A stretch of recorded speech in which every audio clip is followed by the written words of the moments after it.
Stephen, yesterday on First Take, you called for Cathy Engelbert's resignation from her role as WNBA Commissioner. When you hear Caitlin Clark there, how does that strike you? Doesn't strike me at all. Same reaction.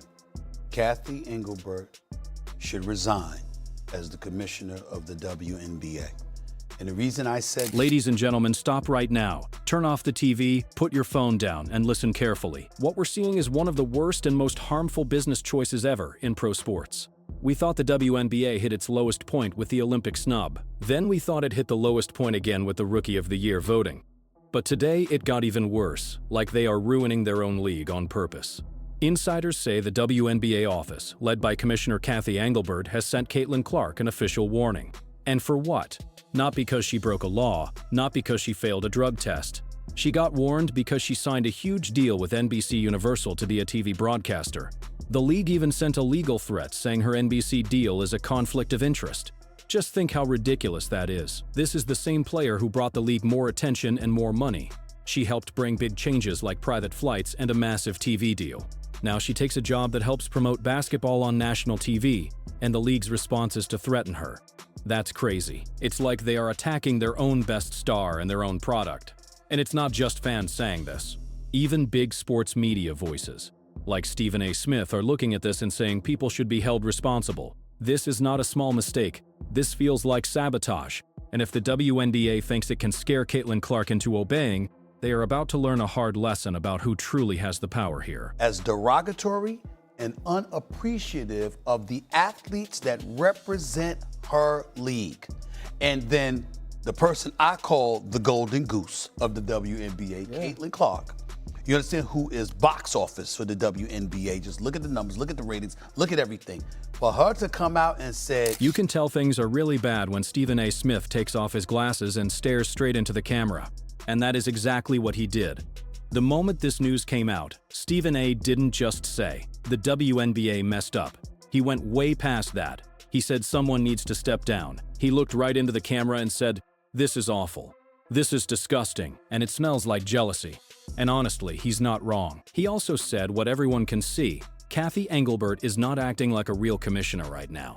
She's acting like the kind of person who walks around trying to catch you doing something small and then writes you up for it, like a hall monitor at school. Stephen A. basically said, how dare you threaten the golden goose? His point was simple. If Caitlin Clark is the person bringing the most attention and money, you should be treating her like a superstar. You should be thanking her. You should be celebrating her. You should be showing her respect. Instead, you're sending her legal letters telling her to stop. Then Stephen A. pushed even harder. He said the whole conflict of interest excuse is not real. He called it what he thinks it is, a lie. He yelled that promoting basketball helps basketball. He said if Caitlin Clark is on TV for NBC, whether it's Sunday night, the Olympics, or any big event, wearing WNBA gear and talking about the game, that is free advertising for the league. That is the kind of attention you cannot pay for, even if you had all the money in the world. And he's 100% right about that. The idea that Caitlin Clark working with NBC somehow harms the WNBA is one of the dumbest things I've ever heard. It's like saying Michael Jordan doing Space Jam hurt the Chicago Bulls. That's nonsense. It doesn't make sense, and it never will. Stephen A. ended his rant with one clear demand, one he thinks fans should repeat too.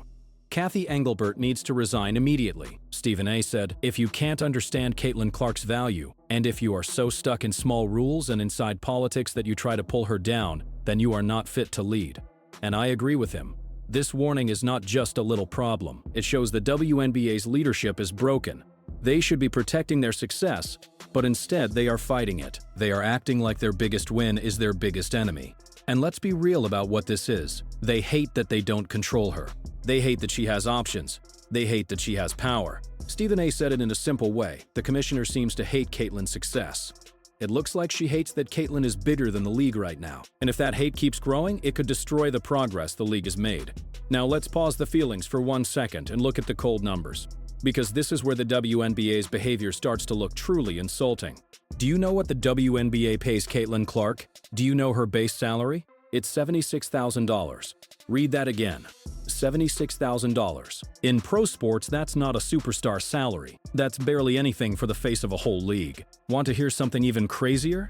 The mascot for the Denver Nuggets makes around $600,000 a year. The person in the big furry costume who runs around and shoots t-shirts into the crowd can make about 10 times more than the biggest name in women's basketball.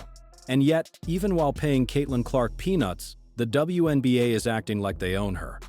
They are acting like they have the right to tell her she can't sign a huge NBC deal worth millions.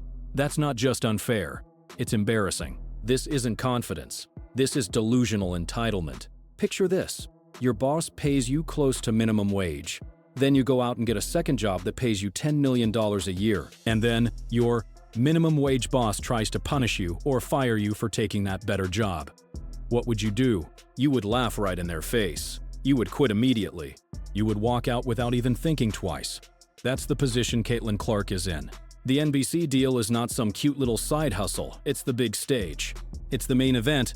It pays her more in one weekend than the WNBA pays her in years. So when the WNBA sends a warning, what they are really trying to do is control her like she's locked in. They are trying to treat her like she can't work anywhere else, even though they barely pay her at all. That's insulting. That's degrading. And it proves something important. The WNBA still sometimes acts like it's running a small club, not a serious business. Because if you want full control of a superstar, you have to pay superstar money. If you want Caitlin Clark to be exclusive, then pay her exclusive money. Put $50 million on the table, and then maybe you can start making big demands. But for $76,000, you sit down, you stay quiet, and you say thank you for showing up and playing. Now we have to ask the big question, why? Why would Cathy Engelbert do something this stupid? She's a former CEO. She understands business. She knows how deals work. So why would she send a warning that is almost guaranteed to blow up and backfire? The answer is ugly, but we have to say it out loud. The answer is not the boardroom.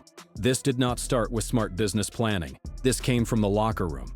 It came from pressure, from the old guard veterans. People have been talking about this for months. The jealousy in the WNBA is not hidden. You can feel it. You have veteran players who have worked and suffered for years. They spent a decade grinding. They flew on commercial planes. They shared hotel rooms. Some of them played overseas, like in Russia, just to make enough money to survive. And then they look up and see a 22-year-old rookie. They see her flying private. They see her signing huge 8-figure deals. They see her getting treated like royalty by NBC and the media. And they don't just feel annoyed, they feel furious. They feel like it's unfair, they feel left behind.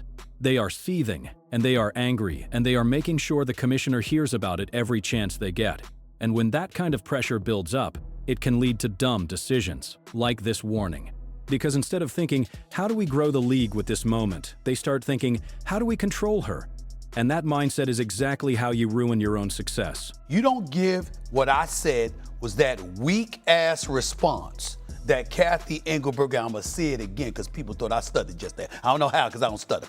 Weak-ass comment. I'm going to say it one more time. They are complaining, this is not fair. Why does she get to do whatever she wants? Why does she get to be on TV as a broadcaster while we have to stay in the gym and practice? They want the league to knock her down a step. They want the league to tell Caitlin, you're only a rookie, so act like it. And Cathy Engelbert, instead of standing strong like a real leader, gives in to the loud group. She sends out this warning to calm the jealous veterans down. She is trying to prove something to the players like, look, I'm not on her side. I can go after her too. She doesn't get special treatment. That's the message she wants the locker room to hear. But here's the truth they don't want to accept. Caitlin is different. She is special. She is the biggest reason the TV numbers are up and the fans are watching it all. And when the commissioner follows jealous voices, she is ruining the league's future. You do not punish your best player just to make the people on the bench feel better. That thinking is how losers act. Stephen A. Smith pointed this out too.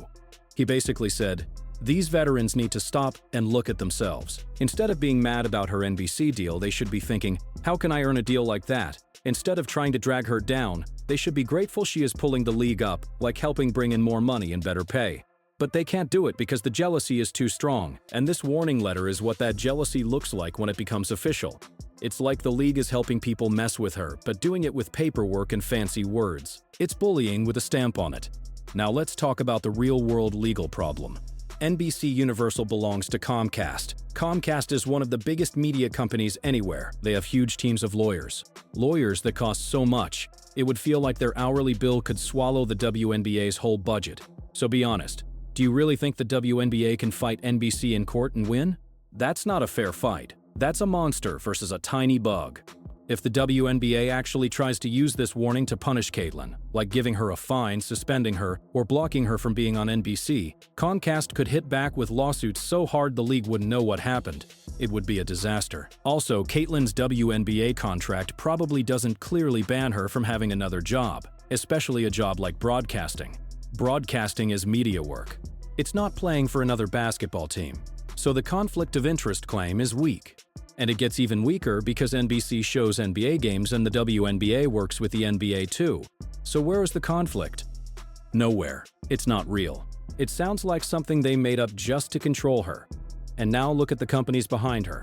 State Farm, Gatorade, Nike, Wilson. These are giant brands, and they put serious money into Caitlin Clark. They are backing her, not the league office. So if the WNBA tries to go after her, if they try to suspend her or treat her like an enemy, those sponsors can call Kathy Engelbert and say, "End this right now, or we take our money away." The league is attacking the very person bringing in the food without realizing that the hand feeding them belongs to someone way bigger than they are. Stephen A. Smith basically warned them, "You're playing with fire while you're soaked in gasoline." So what comes next? This is the final stage. The WNBA has made its move and drawn the line. They gave Caitlin Clark a warning. Now Caitlin has to answer. And if you understand what kind of competitor she is, you already know she won't fold. She will still appear on NBC. She will still grab that microphone. She will still do the big interviews, maybe even interview LeBron James. And she'll look into the camera like she's saying, "Go ahead, try to stop me." She's calling their bluff. And once she does that, the WNBA has only two bad choices. One choice is to suspend her and damage their league on purpose. The other choice is to back off and look weak in front of everyone. Either way, they set themselves up to lose. If they suspend her, fans will explode. I'm talking about a real boycott. If they punish her over a TV job, fans should cancel League Pass, stop buying tickets, stop following their pages, and make it loud and clear. We came for the players, not for the office people. Stephen A. asked for a resignation, but fans may need to demand much more than that. We can't let nervous, insecure leaders ruin the best time women's basketball has had. And Caitlin has the biggest advantage. She can walk away. She could play overseas in Europe. She could join the unrivaled league. She could even quit playing and do broadcasting full-time. She does not need the WNBA to survive. The WNBA needs her like a person who can't breathe, needs air. This warning feels like the last straw. It proves the current leadership is not good enough to run the league. They were handed the biggest gift this sport has ever seen, and they acted like it was a problem. They got someone who could save the league, and they treated her like she did something wrong. Kathy Engelbert, if you're hearing this, step down. Resign. Let someone else take over, someone who understands money, media, and superstars. Because if you keep making choices based on jealousy and small-minded thinking, people will remember you as the commissioner who destroyed the WNBA. Caitlin Clark will be okay. NBC will be okay. NBC, but the WNBA is barely holding on, and the commissioner is acting like she's squeezing the air tube tighter. The league sent a warning to Caitlin, but the real warning is for the league itself. Move aside, or get run over. Because the Caitlin Clark train is moving forward, and it's not stopping for anyone, especially not for a league that pays her less than a mascot. Everyone is watching. Stephen A., DPS, everyone is at prizes, is watching. Time is running out. Fix this before it's too late.